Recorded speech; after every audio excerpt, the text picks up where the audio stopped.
Assalamualaikum warahmatullahi wabarakatuh. Bismillahi walhamdulillah, wassalatu wassalamu ala rasulillah, amma ba'du. Para pemirsa, kaum muslimin yang dirahmati Allah subhanahu wa ta'ala, di antara sekian ibadah yang bisa kita lakukan dalam bulan Ramadan adalah membaca Al-Quran. Banyak sekali hadis-hadis yang menjelaskan tentang keutamaan dan fadilah membaca Al-Quran. Dan dalam hadis-hadis tersebut ada kalanya menggunakan redaksi qiraah atau qiraah, ada kalanya menggunakan redaksi tilawah. Apa itu perbedaan qiraah dan tilawah akan kita bahas dalam kesempatan yang mulia ini. Hadis yang pertama kami ambil dari kitab Manarul Huda dari sahabat Ibnu Umar. Rasulullah bersabda, "Man qara'al Qur'an fa'a'rabahu kana lahu bikulli harfin 'ishruna hasanah." Barang siapa membaca Al-Qur'an dan dia faham atau mengerti maknanya, maka Allah Subhanahu wa ta'ala akan memberikan pahala satu huruf Allah lipat gandakan menjadi 20 kali lipat kebaikan. Wa man kana bi ghairi i'rabin kana lahu bi kulli harfin 10 hasanat.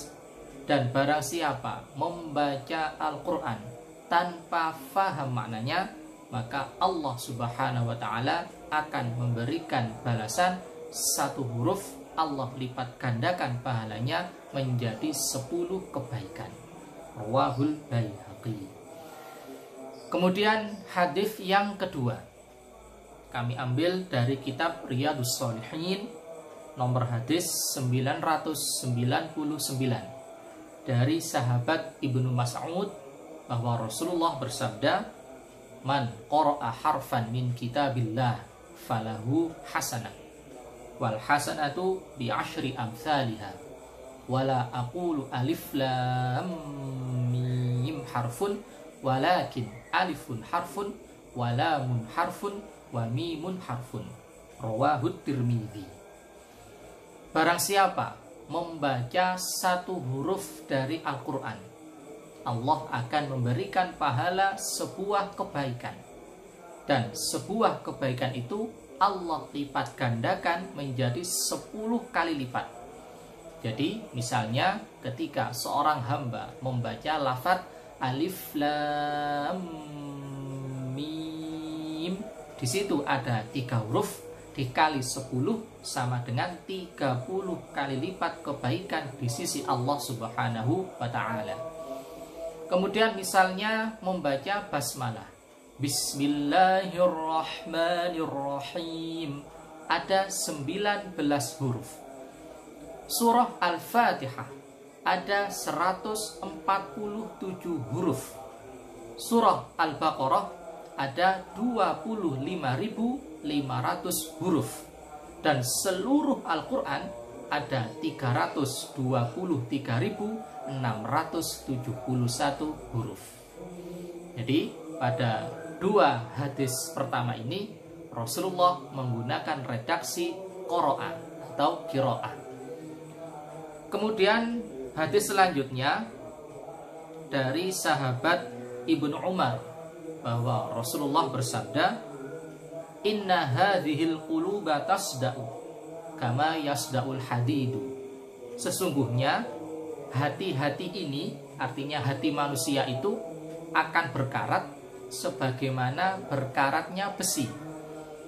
Faqila ya Rasulullah wa ma jala'uha. Kemudian para sahabat bertanya, "Wahai Rasulullah, pembersihnya apa? Penawarnya apa? Obatnya apa?" Faqala tilawatul Qur'an wa dzikrul mauti. Beliau menjawab, penawarnya, pembersihnya adalah tilawatul Qur'an dan mengingat mati.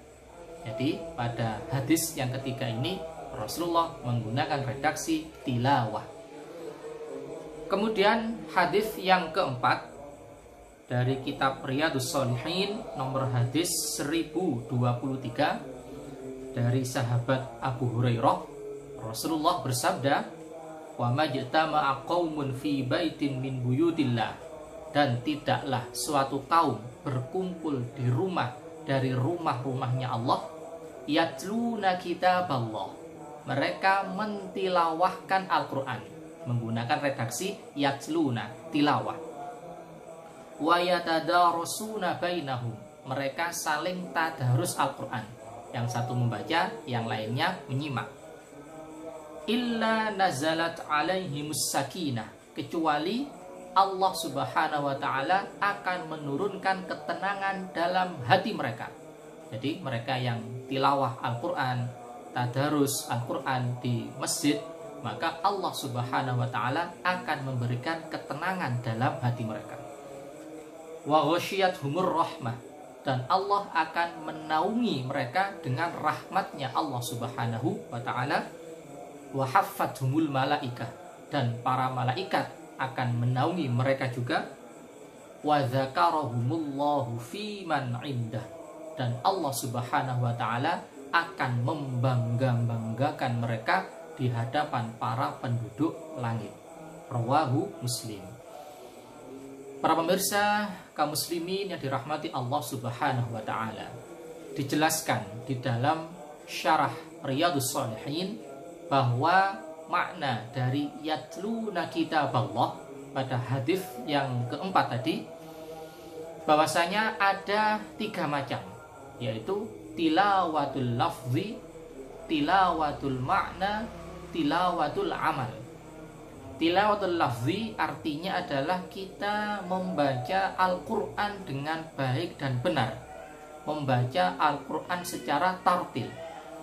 Kemudian yang kedua, tilawatul makna, yaitu kita berusaha memahami apa yang telah kita baca dari terjemahan, dari kitab tafsir, dengan mengikuti majelis ilmu yang di situ ada penjelasan, keterangan tentang ayat-ayat dari Al-Quran.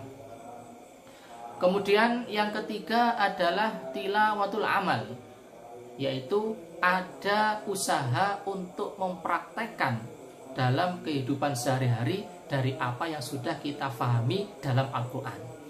Jadi yang pertama tilawatul lafzi, yaitu membaca dengan baik dan benar. Tilawatul makna, berusaha memahami. Dan tilawatul amal, yaitu mempraktekkan dari yang sudah faham dalam kehidupan sehari-hari.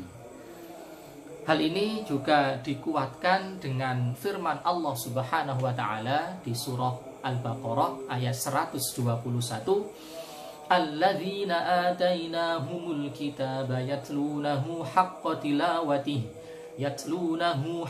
tilawatihi ulaika yu'minuna bihi, yang artinya orang-orang yang kami berikan kitab kepada mereka, mereka membaca kitab tersebut dengan bacaan yang benar, haqqat tilawah. Mereka itulah adalah orang-orang yang beriman kepada kitab tersebut. Dari firman Allah ini bisa kita ambil sebuah pelajaran, sebuah hikmah, bahwasanya syarat seorang muslim yang beriman kepada Al-Quran adalah yatlunahu haqqa tilawatih. Mereka mampu membaca Al-Quran dengan baik dan benar. Al-Imam Al-Ghazali menjelaskan tentang makna haqqa tilawah adalah di situ an yashtarika fihi salasat aqsam. Ada 3 keterkaitan dalam tubuh manusia, yaitu fahadhul lisan, tashihul huruf bitartili. Bagiannya lisan adalah membaguskan huruf, membaca Al-Quran secara tartil. Kemudian fahadhul aql, tarjamatul ma'ani. Bagiannya akal adalah berusaha memahami. Fahadhul qalb, dan bagiannya hati adalah yatta'iz, mengambil nasihat, mengambil pelajaran untuk dipraktekkan, diamalkan dalam kehidupan sehari-hari. Sehingga disinilah tujuan utama Allah Subhanahu wa ta'ala menurunkan Al-Quran adalah sebagai pedoman hidup manusia untuk beribadah kepada Allah dan untuk menjalankan segala aktivitasnya. Para pemirsa, kaum muslimin yang dirahmati Allah Subhanahu wa Ta'ala, kesimpulan yang bisa kita dapatkan dari perbedaan antara qiraah dan tilawah adalah bahwasanya qiraah atau tilawatul lafzi adalah gerbang pertama kita ketika kita mempelajari Al-Quran. Pintu pertama seorang hamba ketika mempelajari Al-Quran adalah qiraah, membaca, tilawatul lafzi.